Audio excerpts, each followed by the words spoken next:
Mirë se keni ardhur. Tema e diskutimit është biznesi i vogël, që për nga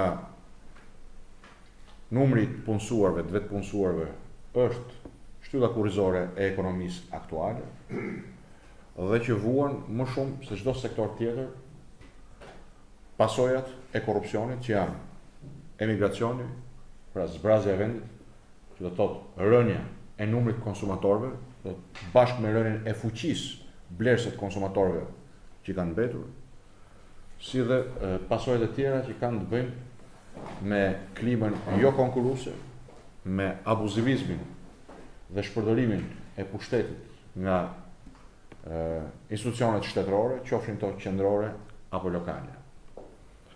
Sa i takon sipërmarrjes vogël, ne jemi në kontakt të përditshëm me ta, prej më shumë se një vit e gjysmë në hartimin e programit dhe tashmë në këtë fazë të fushatës dhe shohim që problematikat jo vetëm nuk janë përmirësuar, por janë përkeqësuar në çdo aspekt.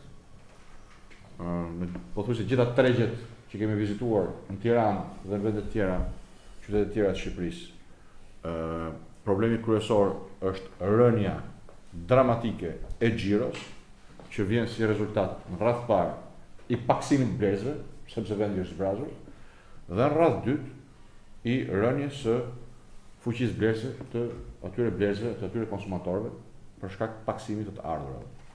Ne nuk heqim dorë nga plani që kemi rikonfirmuar me 1 qershor, i cili parashikon që biznesi i vogël në Shqipëri të përjashtohet tërësisht nga taksimi prej qeverisjes qendrore. Pra, pa tatim fitimi nga qeverisja qendrore, me të vetmin detyrim fiskal pagesën e taksave dhe tarifave lokale, të cilat nuk mund të kalojnë 1% të xhiros vjetor.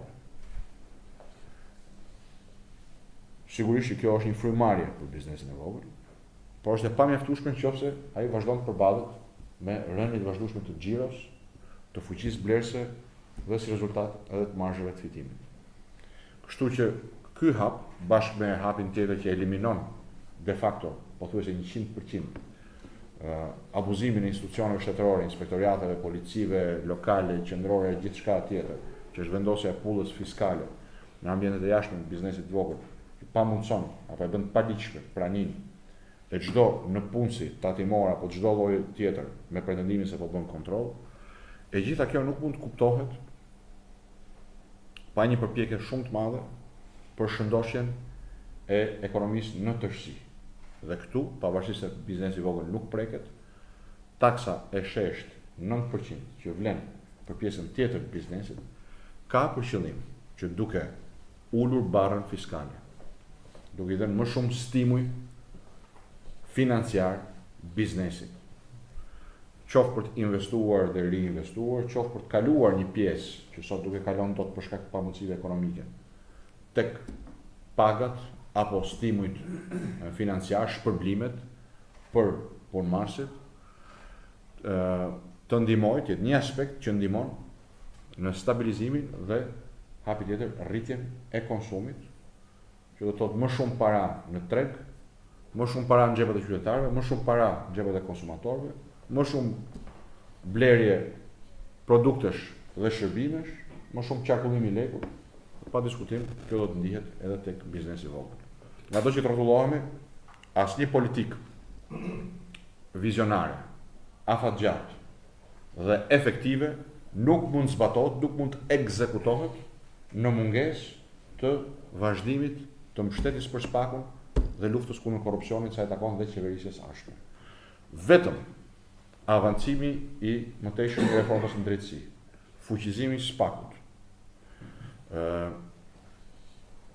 ndërtimi mbi shembullin e deritanishëm i një praktike solide të luftës kundër pandëshkueshmërisë është parakusht që parat që deri më sot përmes aferave korruptive, koncesioneve, tenderave publik, zhvatjes së pronave publike dhe private, i përfitojnë një grush njerëzish të ridrejtohen tek ekonomia, tek xhepat e qytetarëve, një pjesë përmes stimujve fiskal tek biznesi dhe përmes xhepave të qytetarëve përsëri në xhiro, në veprimtari ekonomike, tek biznesi i vogël e motel. Ky është thelbi i ofertës tonë. Këtu kemi edhe kandidatë cilët janë operues sipërmarrjes, disa sipërmarrjes të vogël e disa jo. Ndaj do doja të flisnim hapur për këtë çështje, për programin, për ofertën tonë dhe për atë çfarë synojmë të realizojmë me votën e qytetarëve pas 11 majit. Unë kam një biznes në rrugën Hoxha Dasim, bashkë me një piktor shumë të njohur, tregtojmë pikturat e Sergio Petrelës. Prej 25 vjetësh jemi aty, që nga viti 2000 në mos gaboj, dhe tek pjesa e sigurimeve shoqërore. Kemi një problem i cili në duket sikur ngrihet rroga minimale, por thjesht pagesa e punojësit që është aty, që jemi 2 veta para punojës, ne na duhet paguajmë kontribute më shumë. Por këto janë pak fiktive, sepse në pamje të parë duket që baza e sigurimeve shoqërore është 450.000 të vjetra ose 45.000 lekë të reja të rrogës, mbi atë, dhe pagesat pastaj duhet të bëhen në saj të xhiros të dyqanit. Ka shpeshherë dyqani nuk e ka atë kështu, por ne detyrohemi të japim të njëjtën pagesë, pra që i bie minimalja, në mos gaboj, i bie 230.000 lekë për 2 veta në muaj, një gjë e tillë. Pavarësisht se paga... Jo, paga është minimal, do të thonë kontributet janë vendosur në bazë të pagës, dhe qeveria thot gjithmonë që ngrita prapë pagën minimale. Tash në duke shumë, po kontributi që paguajnë sigurimet shoqërore, sigurisht nuk do kishte asnjë problem, në rast se kjo do ishte një bazë ekonomike të shëndosh. Dhe kuptohet që çdo njeri sa më shumë paguaj sigurim, kontributet sigurime personale të vetëm, edhe në nivelet larta do ishte mirë për më vonë në vitet në vazhdim. Problemi është sa të ardhura merr që ta japësh të kontribut. Kaq kisha, faleminderit shumë. Faleminderit. Po dhe kemi dhe ujë dhe dritat që kemi gati sa biznes i madh çmimin. Si ka energjia si nga metër kubi ujë. Kjo nuk e di çfarë ndryshimin bën to. Çfarë lloj biznesi operon? Kafe, bar kafe. Asgjë tjetër. Vetëm te. Sa veta janë konsum aty?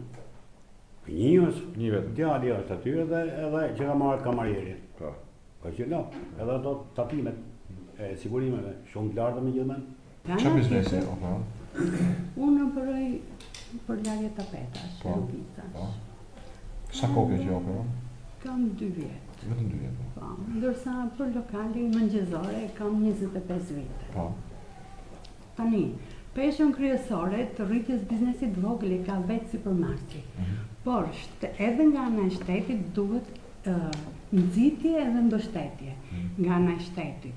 Për shembull, duke i ndihmuar me një kredi, me kredina të vogla, duke i ndihmuar me taksat e ulta, me mbështetjen e shtetit, krijojmë një ekonomi të fortë edhe krijojmë dhe vende pune, e ndërtojmë mbi bazën e marrëdhënieve të ngushtë privat-shtet.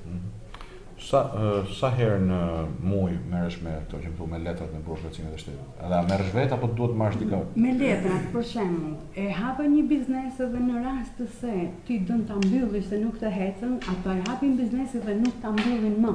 Do të shkosh në për 100 dyer të këtyne administrantave dhe nuk të japin përgjigje, plus pastaj që e merr letrën që është mbyll biznesi, plus të vinë taksat.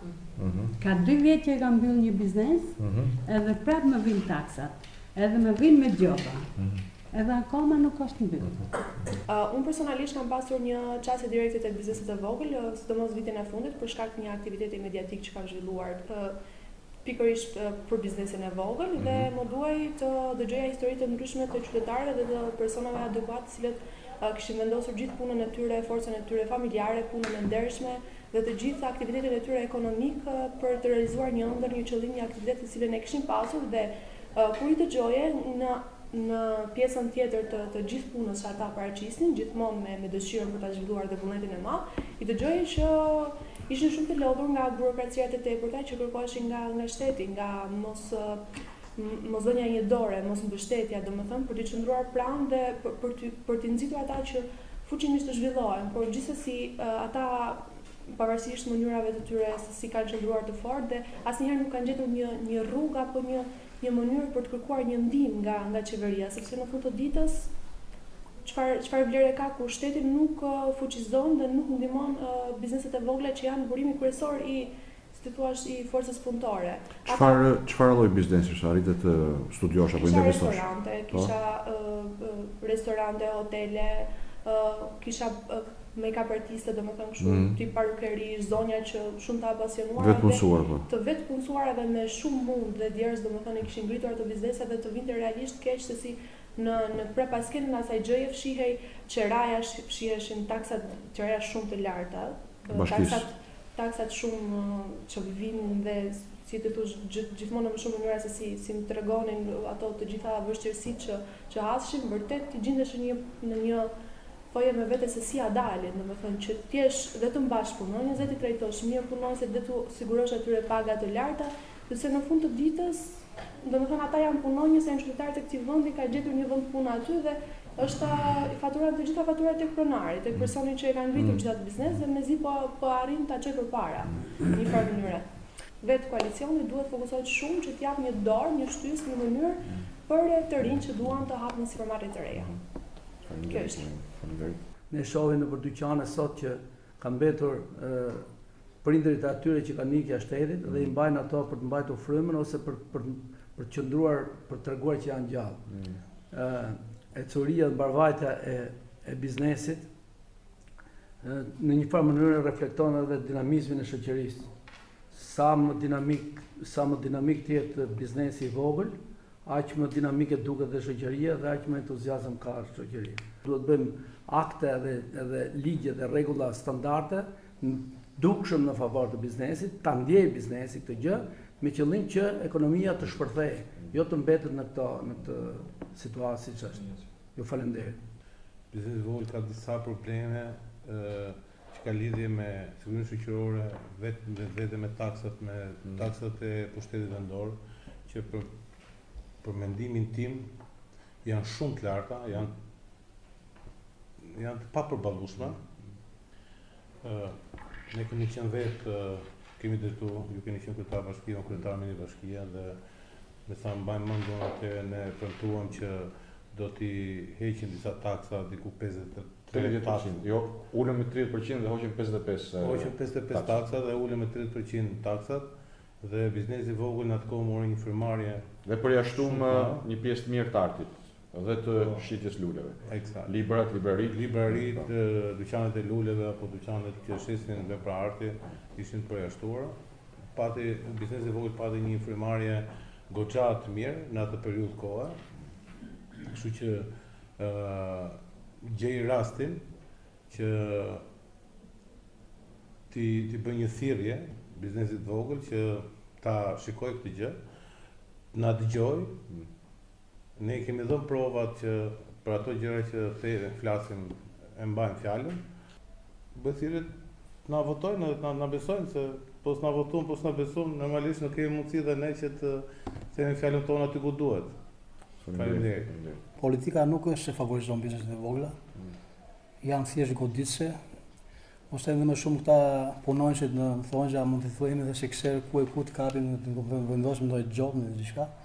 Urojmë që na votojnë, na besojnë njerëzit dhe me besim tek ju dhe tek politika dhe koalicioni Atlantik të bëjmë diçka më të mirë për njerëzit, për biznesin e mesëm, biznesin e vogël, për arsye sepse po thjesht është një arterje kryesore e funksionimit të ekonomisë së vendit. Natyra e problematikave është e qartë dhe rrugët për t'i trajtuar ato nga programi ynë, po kështu besoj që janë fare të qarta. Në raport me sigurimet shoqërore që është problemi i parë që ngriti Nardi, kufizimi i taksës e tarifave lokale të jo më shumë se 1% e xhiros vjetor, në shumë raste, ndoshta jo në të gjitha rastet, duhet të vinë në ndihmë për të zbutur peshën që ka pagesa e sigurimeve shoqërore nga ana e operatorit e pronarit të biznesit. Ka biznese të cilat për nga vetë natyra kërkojnë një mbështetje, një support, sepse kanë të bëjnë me kulturën, me artin, me mbështetjen e artistëve etj etj. Me këtë ne nuk është se s'kemi një përvojë, siç e tha dhe Hyseni, ka një përvojë me librashitjen për shembull, apo me shitjet e luleve, që tashmë nuk ekziston, por që është ja vlen të theksohet, që vetëm i bën mirë qytetit, bashkëjetesës qytetare, bashkëjetesës urbane, që kategoritë tilla të përfitojnë subvencionim deri në zërim edhe të taksave lokale. Sikundër pjesa tjetër pastaj që ka të bëjë me mbështetjen ndaj artit dhe kulturës, me buxhetin për artin dhe kulturën, po kjo prek vetëm një kategori të veçantë biznesesh, që është edhe detyrim ndaj artistëve, por është dhe investim qoftë për vetë klientët konsumatorët shqiptarë, po dhe qoftë edhe për turizmin, nesër, sepse turistët nuk vinë të hanë vetëm qoftë byrek, vinë të shohin edhe artin, kulturën, historinë e një vendi, e një qyteti, dhe këtu pa diskutim që sa më shumë ofertë të kenë mundësi të prekin, aq më lart rritet edhe reputacioni, imazhi i mirë, por rrjedhoi edhe prania dhe le të themi xhiro që vjen nga turizmi, nga turistët e huaj. Në raport me faturat e ujit dhe të dritave, pa diskutim që kjo është kthyer një makt për gjithë, për biznes të madh e biznes të vogël.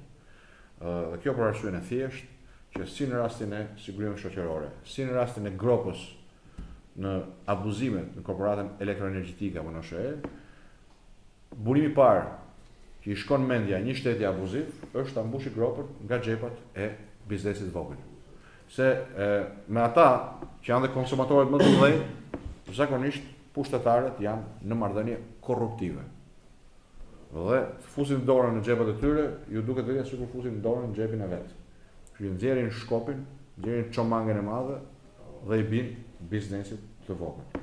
Sigurisht kjo nuk është as e drejtë dhe as efektive. Se gropa e sigurimeve shoqërore nuk mbushet dot duke shtrydhur deri në pikën e falimentimit biznesin e vogël, dhe njëjta gjë vlen edhe për abuzimet në sektorin e energjetikës apo të ujësisë kanalizimeve. E fuqitë s'kan gjë. Ka dhe më të gjërë. Në po këto vogjetë dhe libreta të ndryshme, jo sëndësia, jo kjo ushqimarja, nuk në pagesa. Pa diskutim. Por pra kjo është, domethënë, fakti që ti ballafaqohesh me një numër të madh kontrollesh, inspektorësh etj, të merr nga koha punës, të streson, tensionon dhe fund fare siç e the për çdo gjë duhet të paguash diçka. Edhe zyrtarisht, e ç'është më keqja, edhe fenomeni vjetër i kërkimit të rishfetit nga shërbimet nga inspektoriatet dhe shërbimet e tjera. Po, fiks. Po kjo është pra, pulla fiskale që vendoset në praninë e biznesit, te vitrinat e dera, e bën të paligjshme praninë e këtyre lloj inspektoriateve. S'ka punë ata që biznesi i vogël.